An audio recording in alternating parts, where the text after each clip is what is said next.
जय हिंद कैडेट्स। आज की क्लास में हम डिस्कस करेंगे अपना नया टॉपिक।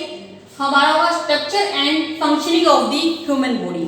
जो मानव शरीर की संरचना है वो कैसी है और उसकी कार्यशैली, उसका वर्किंग प्रोसीजर कैसे रहता है, हम इसके बारे में डिस्कस करेंगे।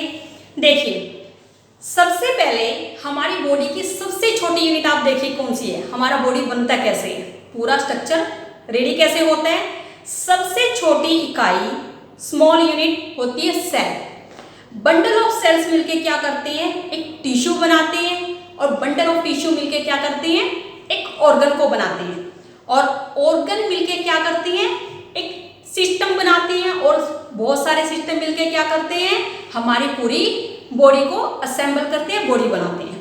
यानी हमारे सभी पार्ट मिलके, हमारे सभी सिस्टम मिलके काम करते हैं, मिलते हैं, तभी हमारी बॉडी बनती है। तो अब देखिए, हमारे जो मेन सिस्टम है वैसे तो 11 है। कितने सिस्टम है? 11 है, लेकिन आपको 8 या 9 कवर करने हैं जो मेन रहेंगे आपके। देखिए, सबसे पहले आएगा हमारा स्केलेटन सिस्टम। हमारा स्केलेटन सिस्टम, हमारा जो स्केलेटन सिस्टम है, हड्डियों का ढांचा है। हमारे बॉडी में 206 बोन होती हैं। कितनी बोन होती हैं? 206 बोन होती हैं। बॉडी के 2 पार्ट होते हैं, axial part, appendicular part. Axial part में हमारा स्कल आता है, स्कल में हमारा क्रेनियम और फेशियल पार्ट। अब हम पहले किसकी बात कर रहे हैं? एक्सियल पार्ट की बात कर रहे हैं। एक्सियल पार्ट में हमारी स्कल हो गई, हमारी रिब्स हो गई, और साथ में हमारी स्टर्नम और हमारी वर्टिब्रा कॉलम, जिसके अंदर से स्पाइनल कॉर्ड जाती है। तो ये हमारी किस में आती है? एक्सियल पार्ट में। अब आप बात करते हैं अपेंडिकुलर पार्ट की। अपेंडिकुलर पार्ट में आते हैं हमारी अपर एक्सट्रीमिटी, लोअर एक्सट्रीमिटी, या कहिए अपर लिम्स, लोअर लिम्स के हमारे बोन्स आएंगी। अपर लिम्स में हमारी आर्म्स की आएंगी, लोअर लिम्स में हमारी आएंगी लेग्स की बोन। अब देखिए, जो हमारी बोन है उनका क्लासिफिकेशन 5 टाइप से किया गया है। 5 टाइप से कैसे? देखिए, सबसे पहले लॉन्ग बोन। हमारी बॉडी में 5 टाइप की बोन्स होंगी। सबसे पहले लॉन्ग बोन है। लॉन्ग बोन हमारी मिलेंगी अपर लिम्स, अपर एक्सट्रीमिटी में और लोअर एक्सट्रीमिटी में। अपर एक्सट्रीमिटी में जैसे हमारी कौन सी बोन है, यहाँ पर ह्यूमर बोन है, और साथ में कौन सी है हमारी अल्ना और रेडियस हमारी बाजू में। क्लियर है? साथ में हमारी जो लोअर लिम्स में हमारी लॉन्ग बोन है, फीमर, टिबिया और फिबुला, ये हमारी लॉन्ग बोन में आ गई। फिर हमारी शॉर्ट बोन। हमारे बॉडी पार्ट में बहुत सारी शॉर्ट बोन है, तो हमारी शॉर्ट बोन कहाँ पर है? हमारी फ्लेंजिस हमारे हैंड्स में मिलेंगी, कार्पल्स, मेटाकार्पल्स। साथ में हमारी ईयर की बोन है, वो स्मॉल बोन है। फिर आता है हमारा 3rd नंबर पे फ्लैट बोन। हमारी बॉडी में फ्लैट बोन कहाँ कहाँ मिलती हैं? देखिए, फ्लैट बोन हमारे जो बॉडी के डेलिकेट ऑर्गन्स हैं, बिल्कुल नाजुक अंग हैं, उनकी रक्षा के लिए होती है, उनकी सेफ्टी के लिए होती हैं। हमारी स्कल, जो हमारी खोपड़ी का ऊपर वाला हिस्सा है, स्कल, इसमें क्या होता है, ये बिल्कुल हमारी सारी फ्लैट बोन होती हैं। ये हमारे ब्रेन को सेफ रखती हैं। हमारी रिब्स, ये फ्लैट बोन होती है हमारा, जिसके अंदर हार्ट सेफ रहता है। और हमारी फ्लैट बोन में क्या आती है हमारी, जैसे ये स्कैपुला बोन, जो हमारी शोल्डर के पीछे ये सपोर्ट के लिए, ये हमारी स्कैपुला बोन क्या है, हमारे फ्लैट बोन है। अब बात करते हैं इरेगुलर बोन, बेतरतीब हड्डियां। ये इरेगुलर बोन क्या होती हैं, हमारी बॉडी में कहाँ मिलती हैं? हमारे फेस में मिलेंगी, और साथ में हमारे वर्टिब्रा कॉलम में मिलेंगी ये बेतरतीब हड्डियां। अब बात करते हैं सेसामाइड बोन। सेसामाइड बोन हमारे कहाँ होंगी? जहां मसल के टेंडन, आप पॉइंट ध्यान रखिए, जहां मसल्स के टेंडन आपस में मिलते हैं वहां पे एक बोन क्रिएट होती है, बनती है। जैसे हमारे नी में पटेला, नी की बोन, पटेला जिसको आप नी कैप भी बोलते हैं, छोटी सी बोन होती है, इनको हम बोलते हैं सेसामाइड बोन, जो टेंडन्स में बनती है। ये थे हमारे टाइप ऑफ बोन्स। अब बात करते हैं ज्वाइंट्स। हमारे स्केलेटन सिस्टम में ज्वाइंट भी है। अब हमारी इतनी बोन्स, हमारी हड्डियां आपस में जुड़ी हुई हैं, तो इनको जोड़ से ही जुड़ी हुई हैं। तो 3 टाइप का क्लासिफिकेशन किया हुआ है ज्वाइंट्स का। एक होता है इमूवेबल ज्वाइंट्स, यानी वो ज्वाइंट जो कभी मूव नहीं करते, जैसे हमारी ऊपर स्कल में, हमारी खोपड़ी में, वो हमारे सूचर होते हैं, निशान होते हैं उसमें कुछ बने हुए, वो सूचर से हमारे जुड़े हुए होते हैं लेकिन कभी मूव नहीं करते। दूसरे हमारे होते हैं स्लाइटली मूवेबल ज्वाइंट, जो कम मूव करते हैं, जैसे हमारे रिब्स के वर्टिब्रा, ये हमारे मूव करते हैं। एक होते हैं फ्रीली मूवेबल ज्वाइंट्स, जो बिल्कुल फ्रीली अपनी मूवमेंट के अकॉर्डिंग मूव कर सकते हैं, जैसे हमारे शोल्डर का ज्वाइंट है बॉल एंड सॉकेट ज्वाइंट, ये हमारा कहीं भी किसी भी डायरेक्शन में मूव कर सकता है। हमारी एल्बो और नी का ज्वाइंट है, कौन सा ज्वाइंट है, ये हिंज ज्वाइंट है। जो हमारे अंगूठे का जोड़ होता है ये शैडल ज्वाइंट है, काठीदार जोड़ बोलते हैं इसको। और साथ में हम बात करें हमारी नेक की, नेक में कौन सा ज्वाइंट है हमारा, पीवट ज्वाइंट है, किसी भी डायरेक्शन में मूव कर सकते हैं। यहाँ से पीवट की तरह ये पीवट हमारा ऐसे बन जाता है। तो क्लियर आपको। अब देखिए हमारे स्केलेटल सिस्टम क्या, हमें काम क्या है इसका, ये हमारी बॉडी का जो एक ढांचा देता है, साथ में क्या करता है, हमारे जो सॉफ्ट ऑर्गन है उनको सेफ रखने के काम करता है। हमारी जो बोन्स है, बोन्स के अंदर क्या होता है, बोन मैरो होता है। और बोन्स किसकी बनी होती है, कैल्शियम की।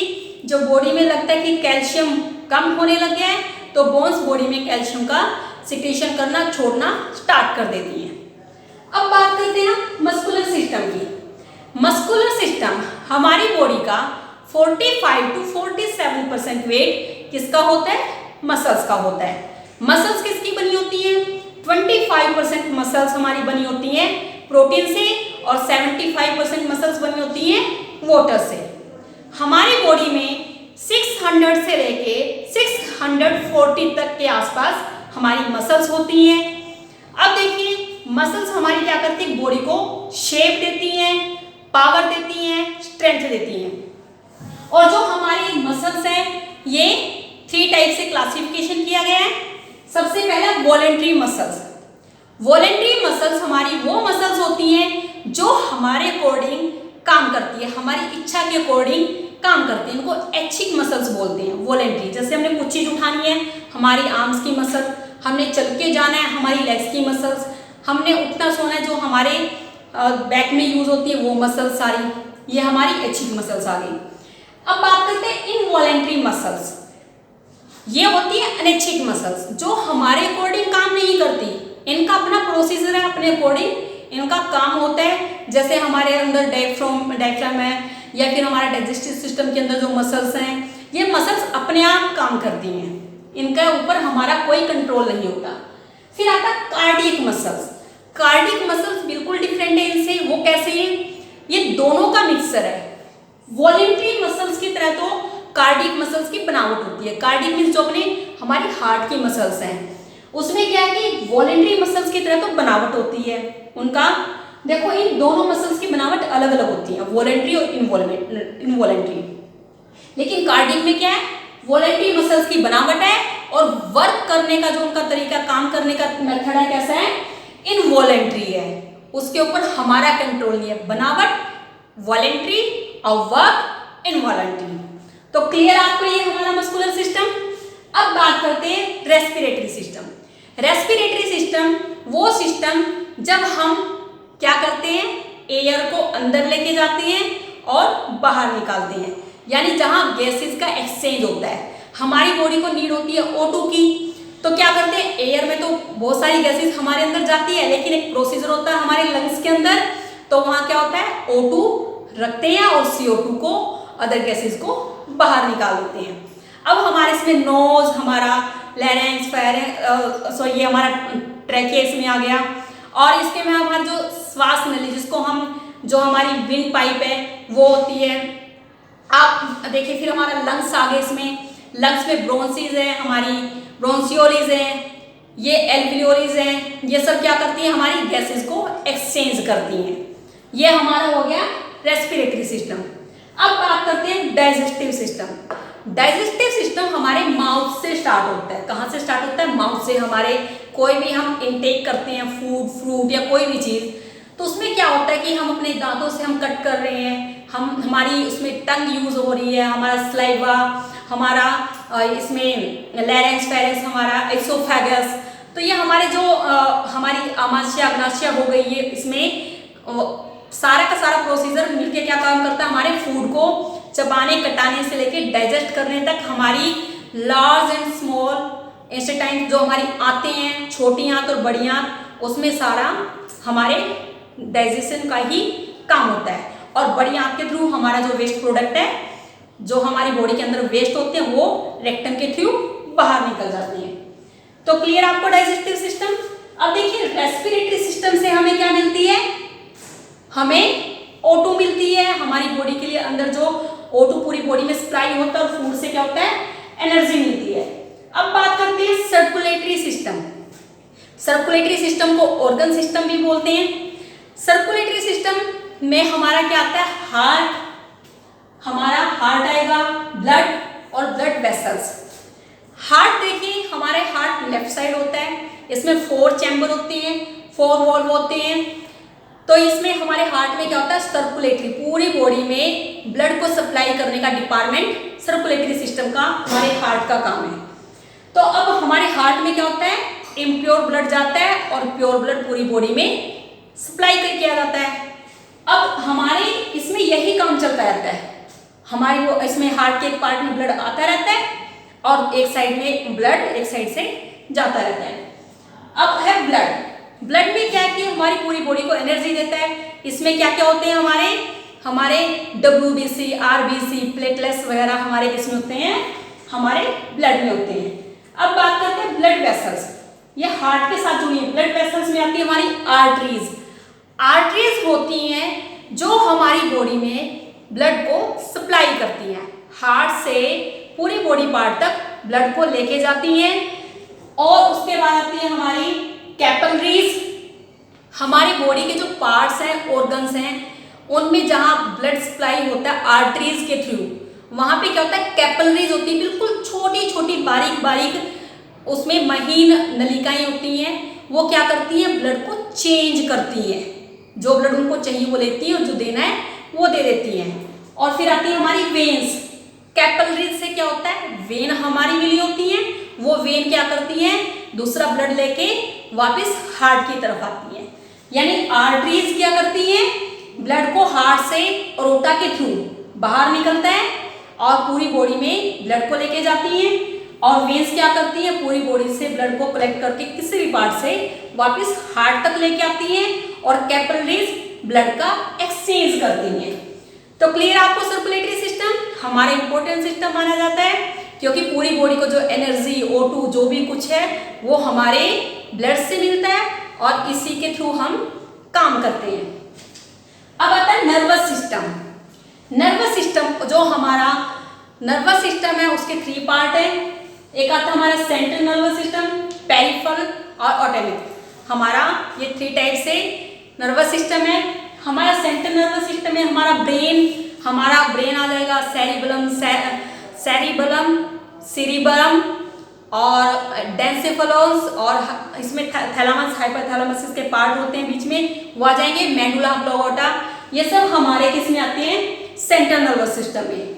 उसके बाद पेरिफेरल नर्वस सिस्टम में 43 अलग से और 12 अलग से हमारी जो नर्व्स हैं वो उनके पेयर्स होते हैं, जो हमारी पूरी बॉडी में मैसेज को सप्लाई करते हैं। ऑटोमिक नर्वस सिस्टम में क्या होता है कि हमारे मैसेज को पूरी बॉडी तक लेके जाना और वापस सेंट्रल नर्वस सिस्टम तक उसको मैसेज को वापस देना। इसमें हमारा ब्रेन काम करता है, हमारी स्पाइनल कॉर्ड जो हमारी बॉडी में मैसेज पास करते हैं कि हमने कब क्या काम करना पूरी बॉडी में। जैसे वो हमारे सेंट्रल नर्वस सिस्टम से ही, हमारे ब्रेन से ही ये सब काम चलता है कि जो हमारा हार्ट वर्क कर रहा है, हमारा डाइजेस्टिव सिस्टम वर्क कर रहा है, रेस्पिरेटरी सिस्टम वर्क कर रहा है, एंडोक्राइन ग्लैंड सिस्टम वर्क कर रहा है। मीन्स ये क्या कर रहे हैं, सारे काम हमारे नर्वस सिस्टम के अकॉर्डिंग होते रहते हैं। अब बात करते हैं एक्सीलेटरी सिस्टम। एक्सीलेटरी सिस्टम में क्या आएगा, हमारा उत्सर्जन तंत्र, जो हमारे बॉडी के वेस्ट प्रोडक्ट। अब देखिए हमने बना भी लिया सब कुछ, हमारी बॉडी भी ढांचा भी खड़ा हो गया, मसल्स भी, शेप भी आ गई, एनर्जी भी चली गई, लेकिन अब वेस्ट प्रोडक्ट तो इकट्ठा होता है, घर में भी कचरा इकट्ठा हो जाता है। अब वेस्ट प्रोडक्ट को बाहर कैसे निकालेंगे, उसके ऑर्गन कौन कौन से हैं। सबसे पहले आएगा हमारा किडनी। किडनी क्या करता है, यूरिन के थ्रू एक्स्ट्रा सब्सटेंस बॉडी से बाहर निकाल देता है। दूसरा हमारा आता है इसमें हमारी स्किन। स्किन में क्या होती है, हमारी जो हमारी स्वेटिंग के लिए जो हमारी वो बनी होती हैं ग्रंथियां, वो स्वेटिंग के थ्रू वेस्ट प्रोडक्ट बाहर निकालते हैं। साथ में हमारी यूरिनरी ट्यूब, ब्लैडर, जो यूरिन के थ्रू हमारा बाहर निकलता है, रेक्टम, ये सब क्या होते हैं, वेस्ट प्रोडक्ट को बाहर निकालने में हमारी हेल्प करते हैं। बड़ी आंत भी इसमें अपनी अहम भूमिका निभाती है। तो ये था हमारा एक्सक्रीटरी सिस्टम, जिसमें हमारी kidney, skin, urinary system, bladder हमारे इसमें वर्क करते हैं। अब आता है एंडोक्राइन ग्लैंड सिस्टम।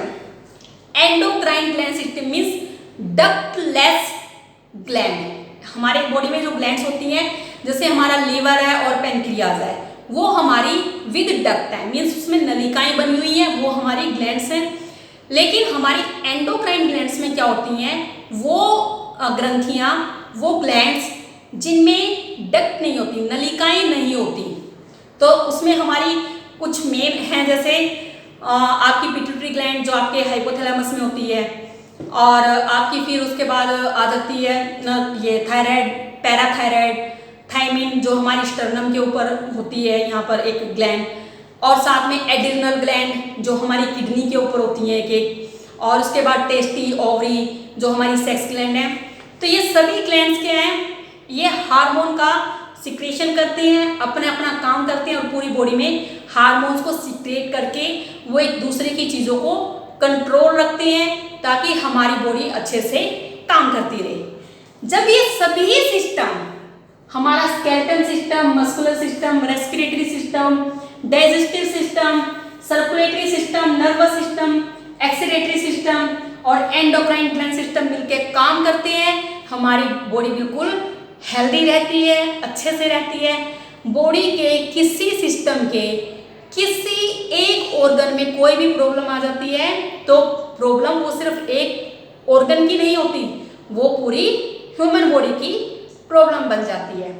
तो आपको समझ आ गया हमारी जो शरीर का जो ताना बाना कितने अच्छे से बुना हुआ है।